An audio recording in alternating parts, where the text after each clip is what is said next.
Hey guys, how you guys been doing? It's your boy Guzma here. It's your boy Xenian here, of course. Who else should be on this channel but me? I got myself a very special battle today to present.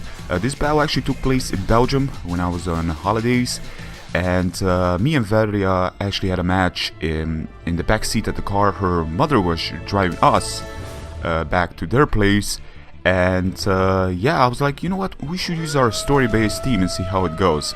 So she's got a pretty cool team going on, and I got my stuff, a Drizzle team, Rain team. I know I'm kind of crazy thinking about it, using a team like this, but it is what it is. So I'm gonna put up the rocks right now. The rocks are probably the most competitive as it goes. So just chill back, just chill back, relax, enjoy the show.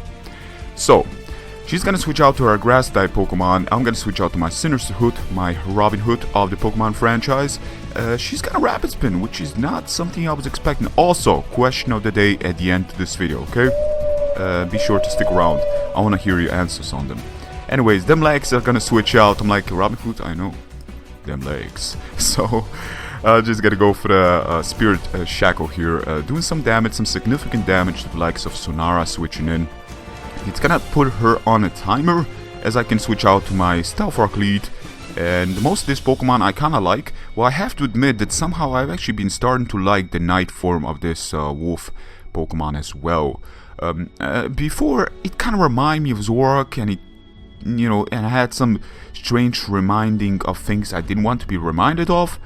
A particular YouTuber, let's say, but over the time I kinda started to accept the thing, and I kinda like it now, I guess you cannot accept, you have to use it at least one time or two times just to see, because I like the gameplay of it. Anyways, she's gonna switch out to her Primarina, which was actually not her starter that she picked when she played her game. It was actually in Incineroar, I believe it's called, that was her starter. And I have to admit, out of all the starters, Primarina is very good. So, Sparkling Aura, I believe this is called, Sparkling Sparkle, something to do with sparkles and water. Doing a lot of damage. Of course, it's gonna destroy me even with bulk up. That's gonna fail short with that Stone Edge killing her off, sadly enough. Or do we say fainting, of course. For those minors out there, these Pokemon aren't dying. Don't worry, these Pokemon aren't dying, they're only fainting. We have to take them back to the Poke Center. Don't worry about them, they're all great. No Pokemon have been killed making this. So anyways, I'm gonna rock her like Hurricane. Get some Hurricane going, as Spade would say. As that guy, his uploads, he was all full of jokes and quality and editing. I loved it. I kind of got inspired by his editing at some point. The creativity, not the quality as much as the creativity he had. The clear ideas, the fresh ideas. Anyways, I switch out to Verya, my Silver Surfer Verya, of course, as this Sylveon is gonna be in a light screen on the Switch, which is very dangerous. She's gonna show me that she's not playing any games. She's going vicious on Verya here. Wow, that does a lot of damage. I'm not gonna be playing any more games as well. I'm gonna activate my Z move, and of course my Z move is actually gonna be not Raichu's Z move, but Gigavolt Havoc coming down from Thunder, which is max electric Z move. I guess we could say at least 190. But this is screen going on, so yeah, that's right.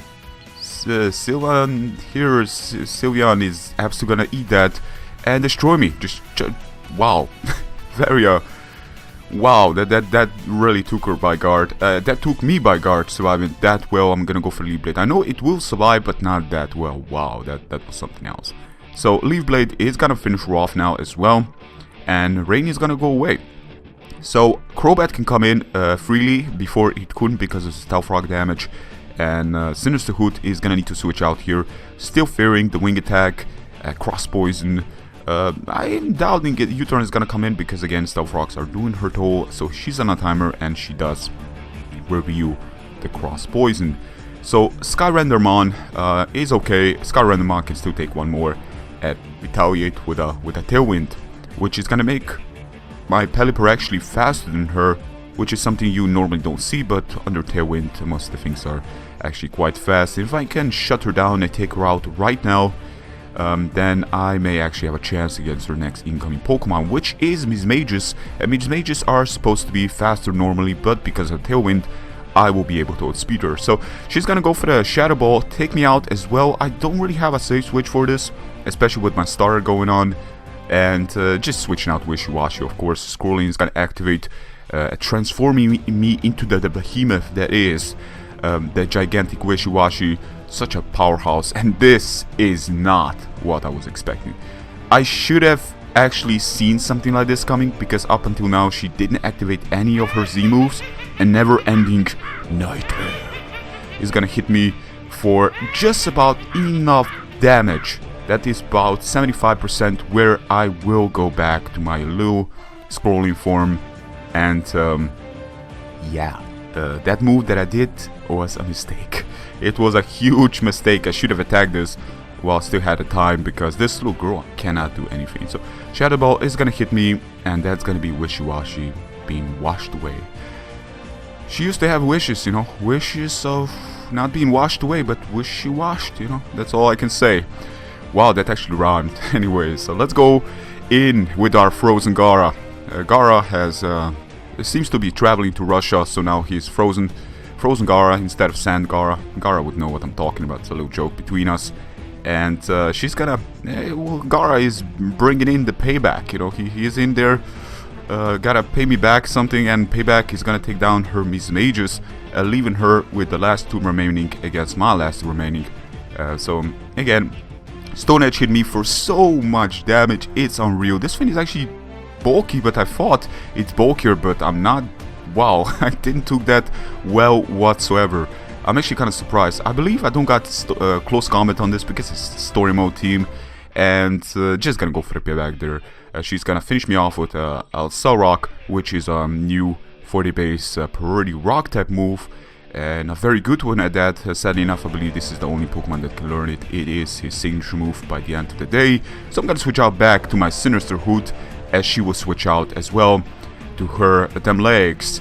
And yeah, I know, Robin Hood, you don't have to tell me this all the time, you know, just go play me with some swords. So Robin Hood is gonna obey my command. He's gonna go for the Sword Dance right now on the switch to this little bouncy Pokemon, and she's gonna go for a Drop Kick, which is something that I believe I've been seeing. I don't know if I've seen this for the very first time, but this whole attack drop is actually pretty cool. I believe it's her signature move as well. I believe this Pokemon is actually stuck to being female only, gender that is, but it kind of makes sense. I mean, you know. So Drop Kick again. The footprints are actually kind of bigger, like bigger than one would imagine, right? they sure don't represent, you know, the yeah. But definitely took him definitely being took, you know, by surprise by that. So Drop Kick keep on hitting me. This is the one that I actually didn't expect, but she actually crits me. So I was just a little bit laughing inside, because the crit right there, you know, who's gonna predict the crit? I'm just gonna go for Leaf Blade, trying to make it short but sweet. I'm trying to make this game as close as possible. So I could have gone for the Spirit Shackle, that's true, but again, we're just playing this in real. But I did not expect 1 HP survival in real. Are you kidding me? That is insane. That was awesome.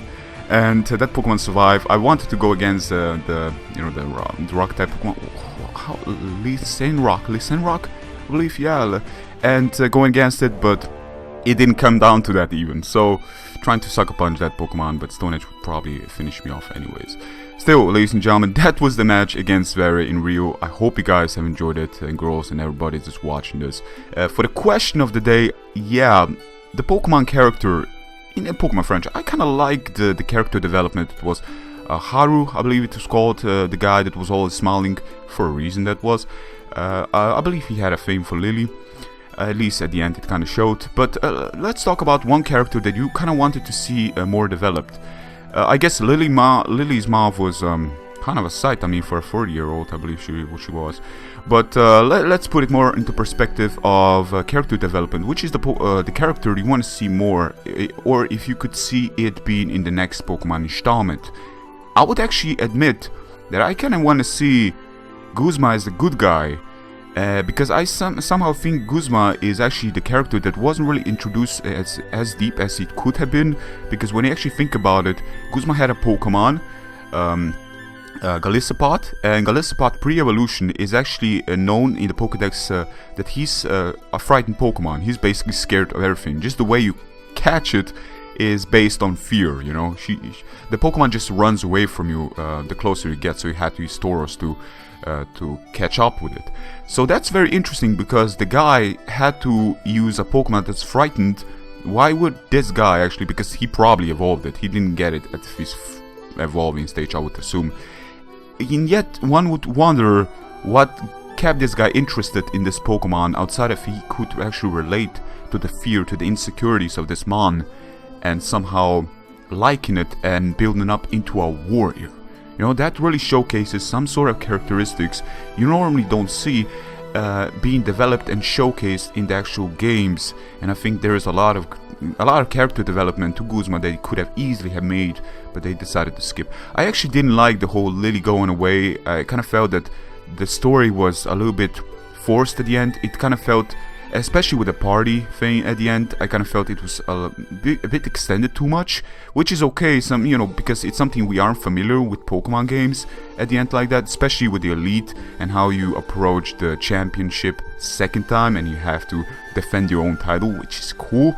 But kind of put a little bit more realism to it, but I kind of felt that they could have put that ending and focus on the characters we haven't seen, like Lily's mom and Guzma, for example. You know, it's so weird. I actually kind of wanted Guzma and Lily's mom to have a thing, because I kind of felt that they have like a chemistry a little bit. I don't know, why did Guzma go into that world with her if, you know, he was clearly very loyal, but I think there was a little bit more to it.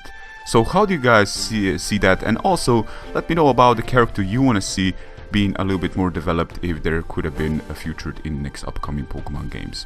So that's all for me today, ladies and gentlemen. Thank you much to Verya again for the bell, and I hope you guys have a great day. Take care of yourself. Peace.